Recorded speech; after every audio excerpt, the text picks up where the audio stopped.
Hey guys, it's Chili here. Welcome back to Hardware 3D. Now that we have got our Windows framework set up, it's time to start actually learning about Direct3D itself. But before we jump right into that code, I'm going to take two videos.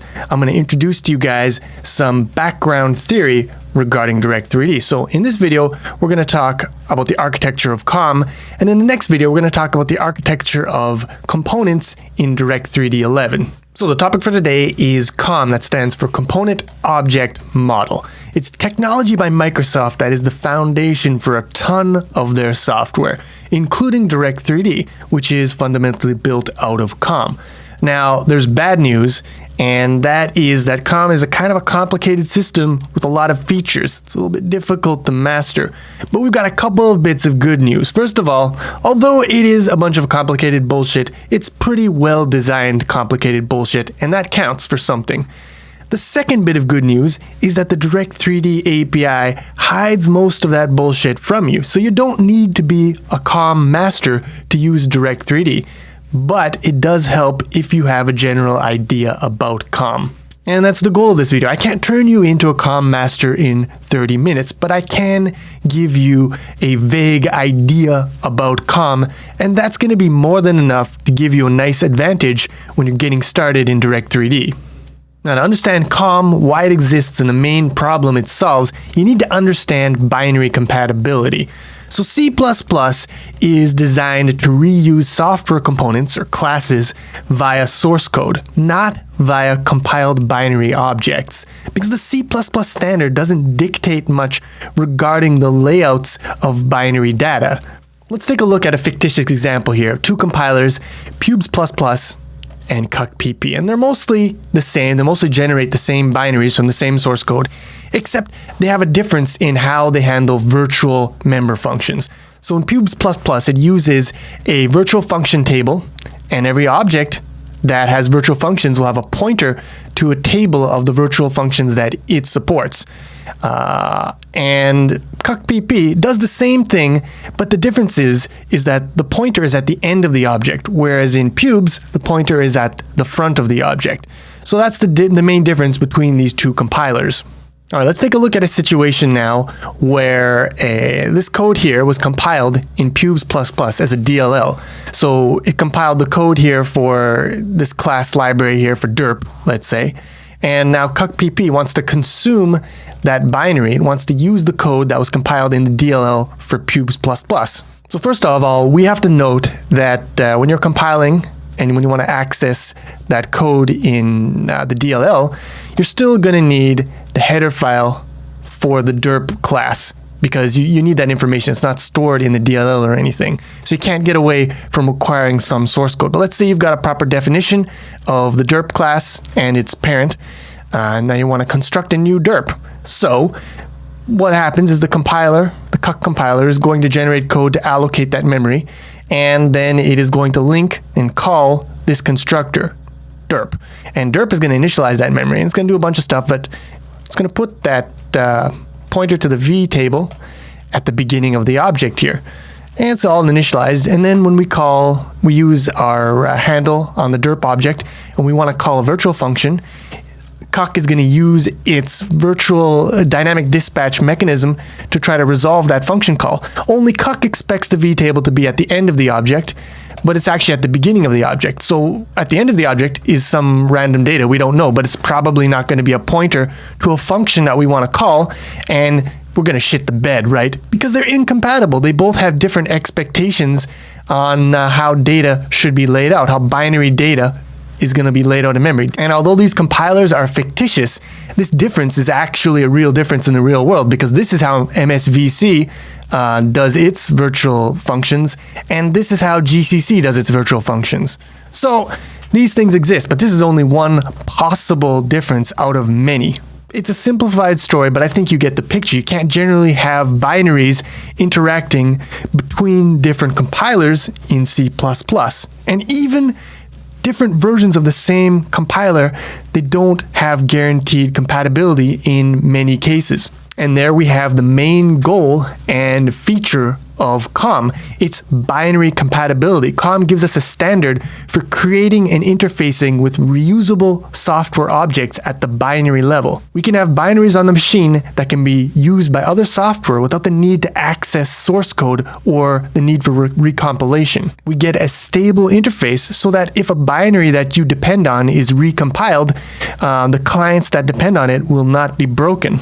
But that's not all COM is good for, because it's got a lot of great features that stem from that basic requirement. First of all, it's language agnostic, because not only does it give you compatibility between different versions of the same compiler, between different vendors in the same language, it gives you compatibility between completely unrelated language. As long as the language supports function pointers, it will be able to access COM objects. And if the language gives you some control over memory layout, it can probably also be used for creating COM objects. Another thing COM gives you is a system for resource allocation, especially memory, because COM isn't tied to any language, so it can't use the memory allocation systems of any specific language. It has to provide its own independent one.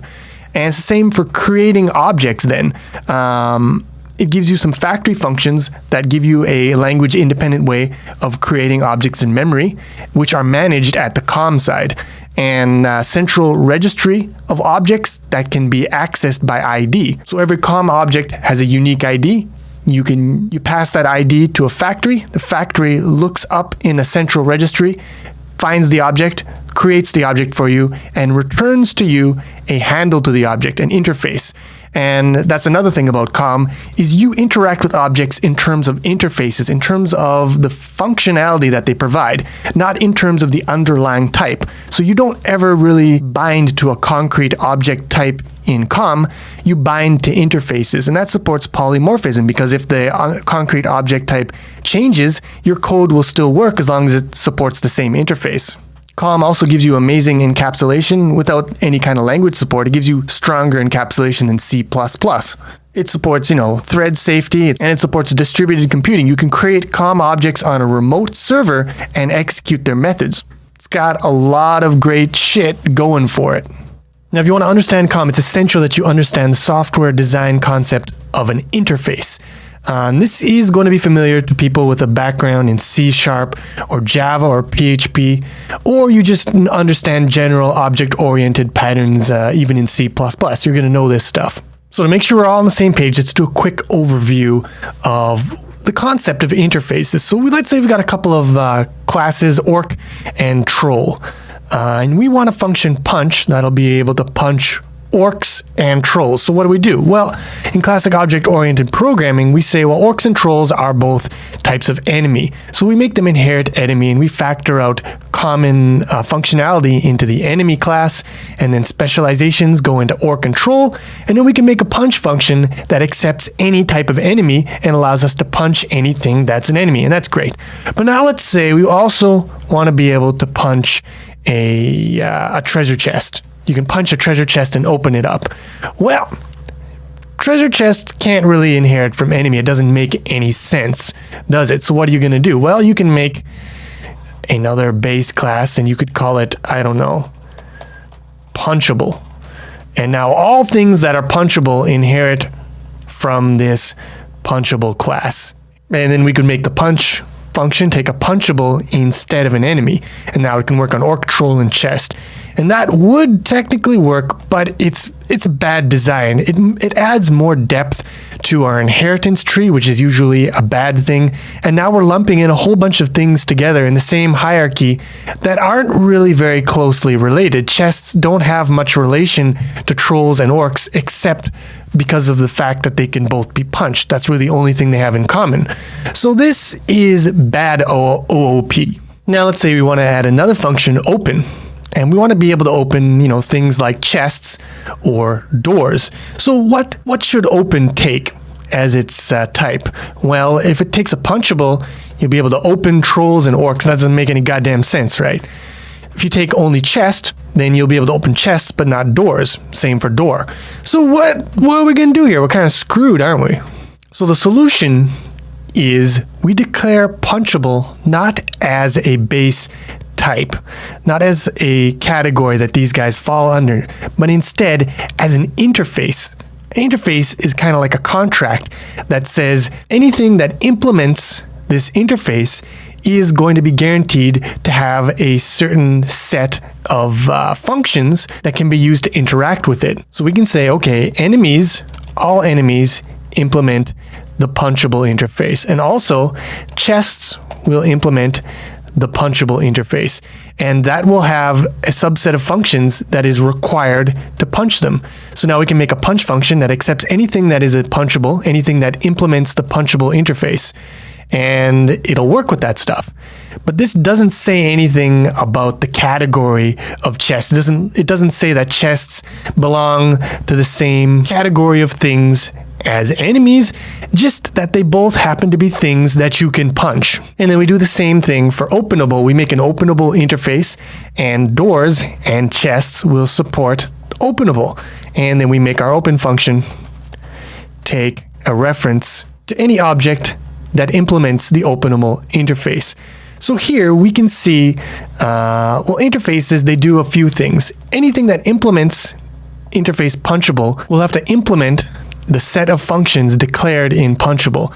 And if it doesn't implement all those functions, you'll get a compiler error. So implementing an interface basically puts you into a contract that says you must provide definitions for all of the functions listed in this interface. That's the first job of interfaces. The second job is now you can use the interface as an abstract type, as a handle to objects that implement that interface. So you can create functions that take anything that is a punchable or is an openable. This isn't a concrete data type. You can't create a new punchable or create a new openable, but you can use punchable or openable as a handle to refer to anything that implements that interface.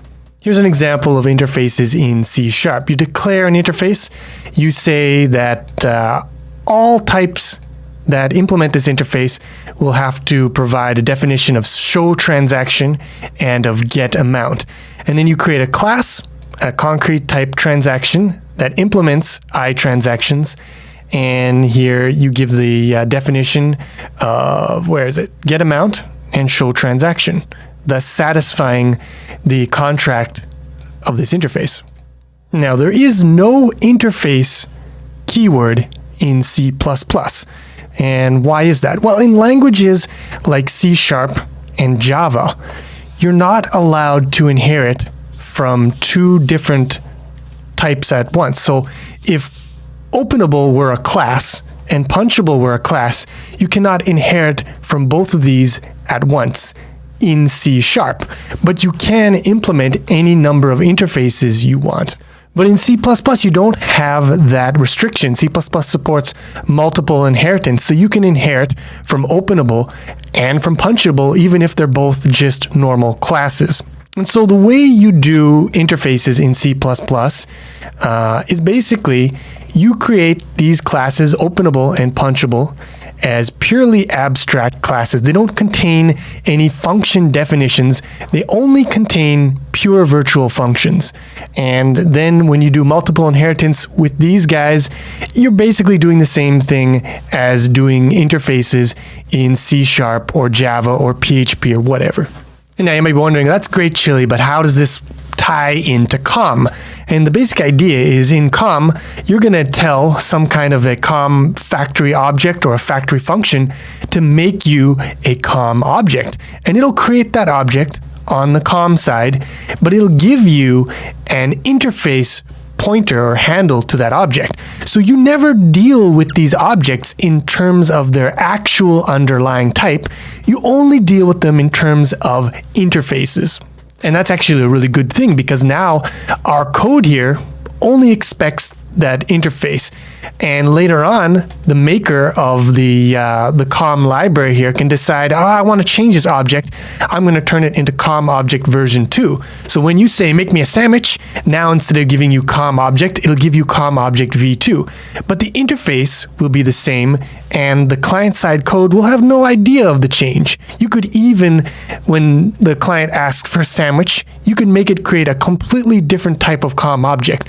But as long as it supports the same interface, everything will continue to work as it has before. And that, my friends, is the beauty of abstraction and decoupling. Now let's look at an actual COM interface. The IUnknown interface is supported by every COM object. So it has functions that are essential for the management of any COM object. And it's got 3 functions. There's 4 in here, but don't worry about that. That's just a mistake. So addref, release, and query interface are the 3 functions that every COM object must support. Release and addref are about resource management, and query interface is obviously about interfaces. So let's look at release and addref. Well, when you create a COM object, you don't create it using new and delete, right? Those are specific to C++. You don't create it using any language-specific construct. So how do you create it? Well, you call some kind of factory function, and COM will create the object for you, and COM will allocate all the resources, and then COM will give you a handle, an interface handle, a pointer to the object that COM has created. So when you delete a COM object, again, like I said, you don't call delete. That would be dumb. You can't call delete on something that wasn't new. That'll just create tons of problems. So how do you delete it? Well, COM has a beautiful little situation. It's got a little feature called reference counting. So every object will maintain a count. And this is a count to the number of references that exist to this object. So if I create this COM object, the factory is going to return to me a reference to the object. And so there will be one reference to that object. Now later on, what I do is, as long as I want to be using this object, as long as I want it to exist, I continually use it. And when it's time to say goodbye to our COM object, we call release on this guy. And what release does is it will decrement the reference count.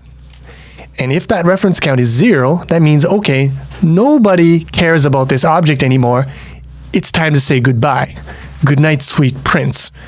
And you might be saying, well, why do we need this count? Why do we need this release? Why don't we just, give it a delete function, and we call delete when we want to destroy this? And the answer is, well, let's say now in my, we'll set this the reference count back up to 1.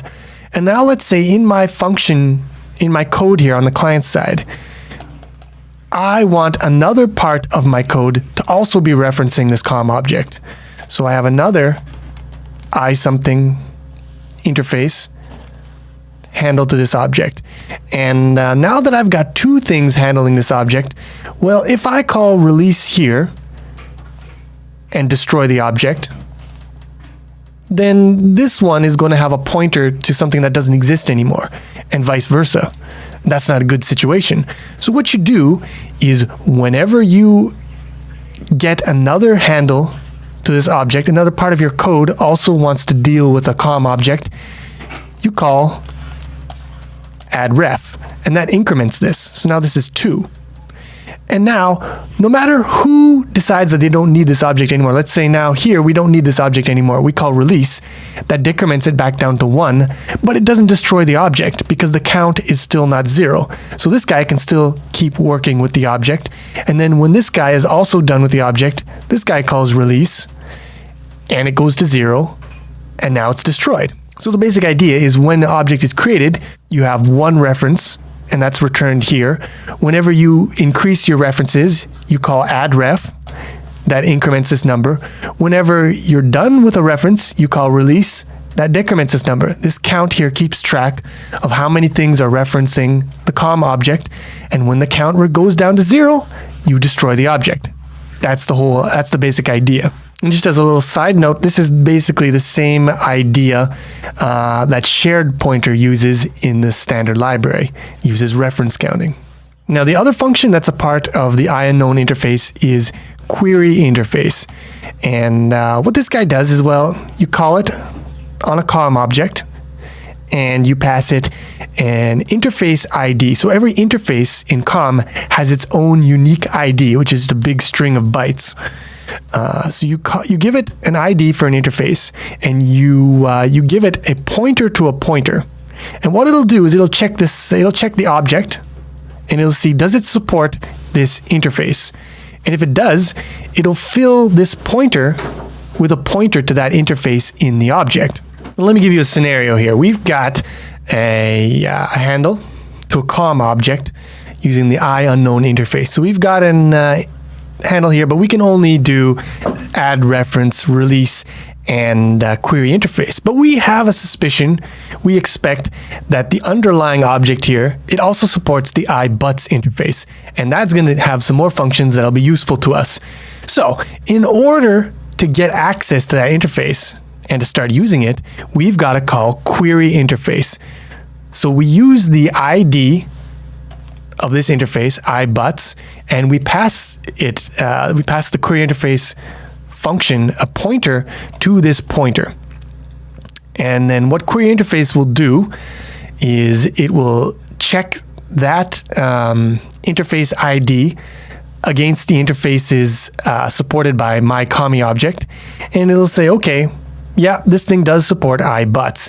And so then it will fill this pointer here with the address of the interface to iButs. And now we have an iButs interface to this guy. And it'll also, by the way, increase the ref count to 2, because now we had the IUnknown interface that was used to call query interface, and that added another reference using the iButs interface. And now once we have this iButs, now we can start using it to call the but functions. You know, like pbut fart, for example. Beautiful. And that's the basic idea of query interface. Now, the IDs used to specify interfaces is pretty important, so let's take a look at that concept. Those IDs are called UUIDs, and that stands for Universally Unique Identifiers. There you go.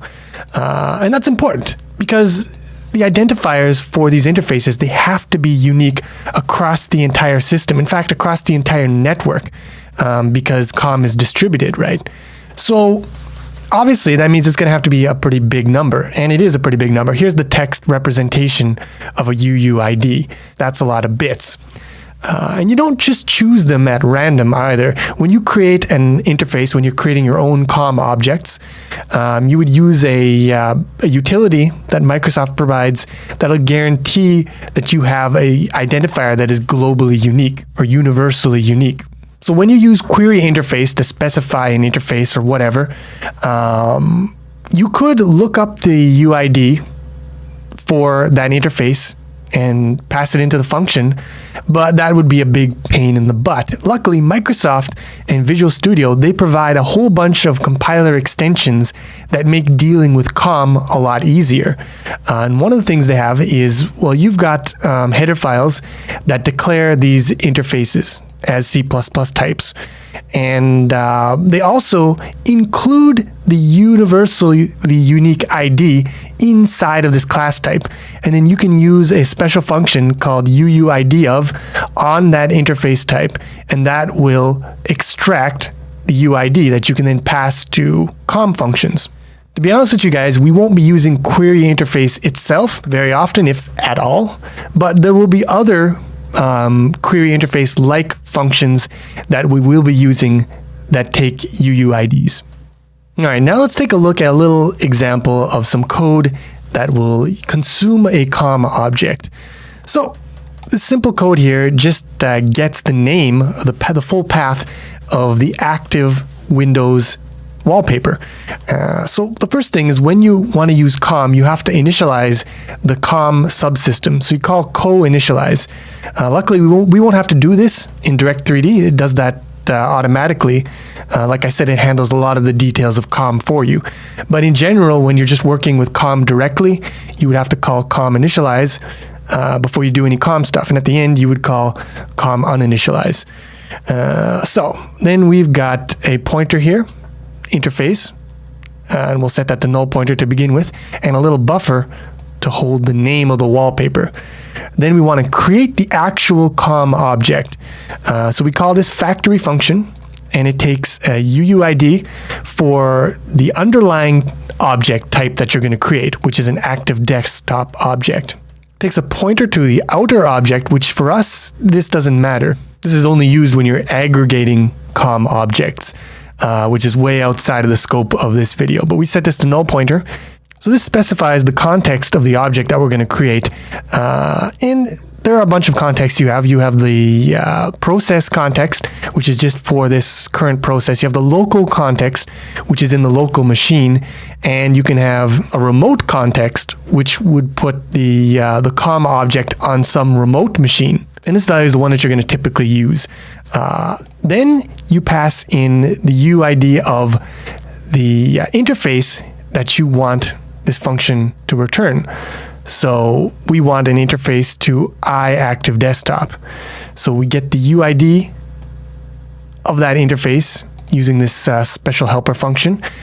And then you pass a pointer to the pointer that will be filled. So this is the pointer to the ActiveDesktop. And we pass a pointer to that, to the function. The function will fill this pointer with the address of this interface in this object that we're creating on the COM side. And when that's all done, we now should have a pointer to that interface, and we can call all the functions that interface supports. And there's a whole bunch of them.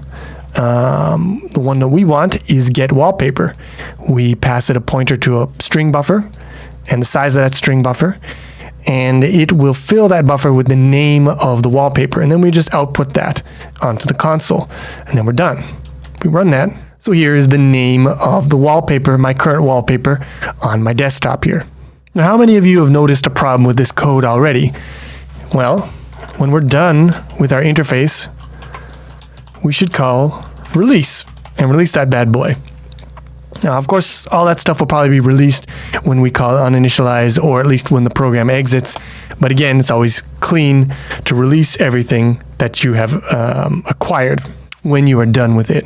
Now let's do something a little different here. We're going to take that path, and we're going to create a link to the wallpaper file in my my root directory, my C directory.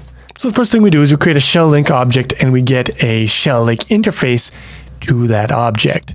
And once we have that, we can call plink pointer to set path, and we'll pass in our path here, which is this thing right here.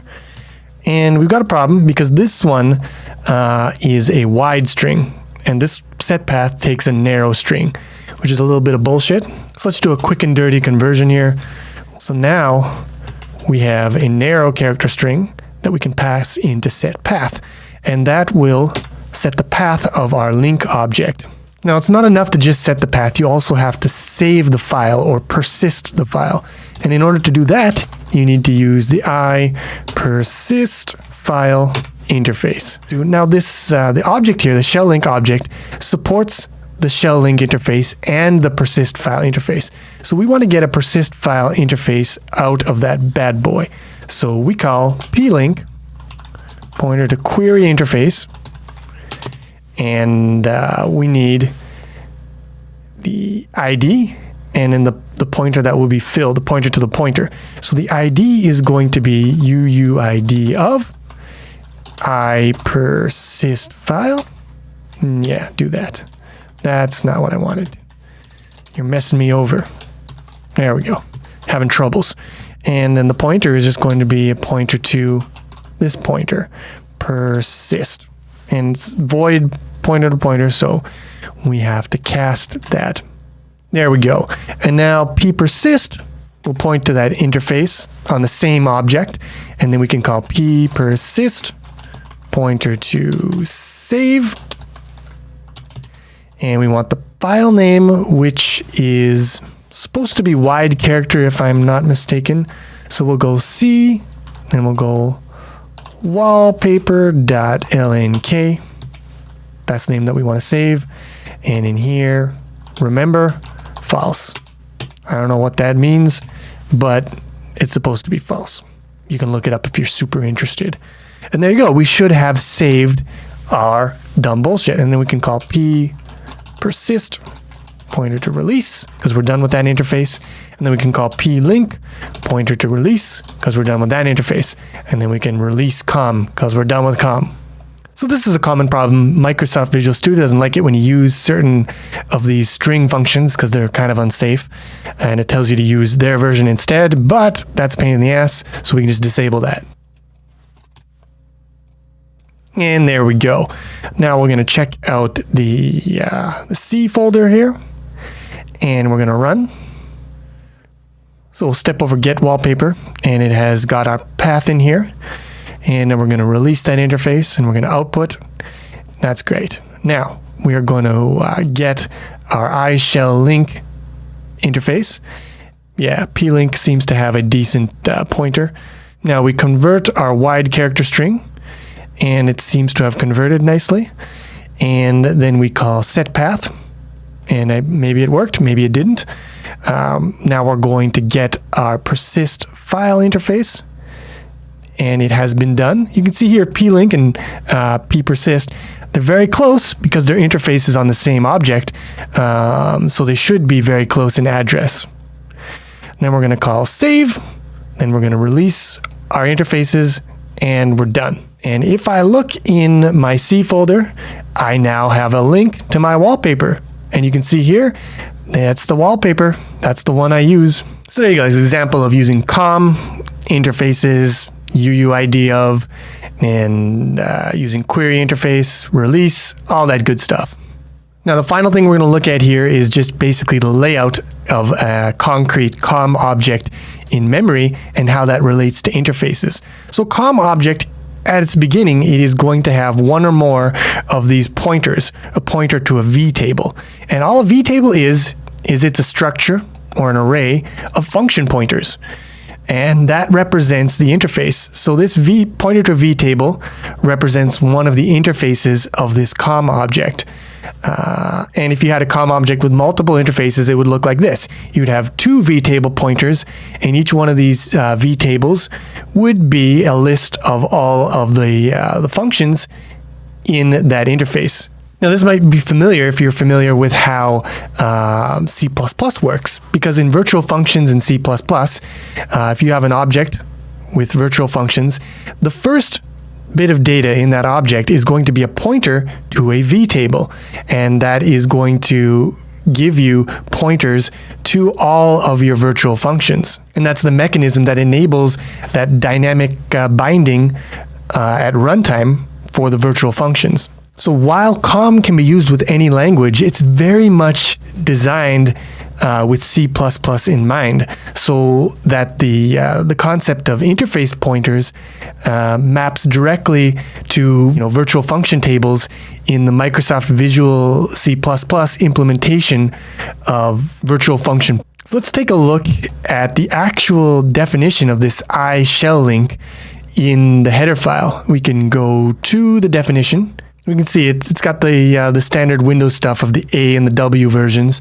So let's check out the A version. And here we can see, first of all, we have got a switch here to check to see if we are compiling in C++ mode. And if we're doing so, and there's other flags, but if we're in C++ basically, then we create this guy here. It's a class, iShellLink A. And you might be saying, I don't see the class keyword. Well, it's up in here. If you look at this macro, you'll see it expands to, struct, decal spec, a bunch of all stuff. This is all stuff that is specific to Microsoft Visual Studio, and this is what enables Visual Studio to bake the UUID value into the definition of this interface type. But basically, this is creating a struct, and it inherits from IUnknown. So basically all interfaces also include the IUnknown functions, release, add reference, and query interface. So we get those in there, and we're baking in the UUID. And then in here, we're defining all of the functions. They're all just defined as virtual functions, pure virtual functions. And that's all she wrote. That's how it works, basically. So it just uses a bunch of macros and stuff that are specified, macros and special compiler extensions to make it a lot easier to work with COM objects in Visual Studio. But it all just boils down to an abstract class. And you can see here, if you're not using C++, the C-style interface is a little different. It defines a vtable, which again just has a bunch of function pointers. These are all function pointers, right? And then it defines the interface itself, which is just a structure that contains one member, which is the pointer to the vtable. And so in C, when you call methods on COM objects, you do the interface pointer, pointer to vtable, pointer to the method. It's a little different syntax, but it's still pretty similar. And that, my friends, is the basic concepts of COM.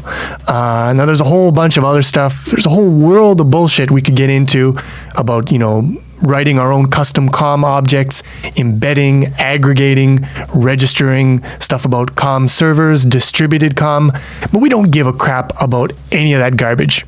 So don't stress if you don't feel like you're clear on all the details of COM, because you don't need to be. Most of that stuff is taken care of for you by the Direct3D libraries. All you really want to take away from this video is the following. You want a basic idea of interfaces and how they work, UUIDs, the unknown interface, and the concept of ref counting. If you got these four things, if you just sort of understand them, you sort of have a vague idea of how they work and why they are a thing, then you're good to go. You're going to be fine. But that's going to about do it for this video. In the next video, we're going to take a look at the most fundamental components in Direct3D, their basic architectures and concepts. But until then, thanks for watching. Hope you enjoyed this video. If you did, please click the like button, helps a lot. And I will see you soon with some more Hardware 3D.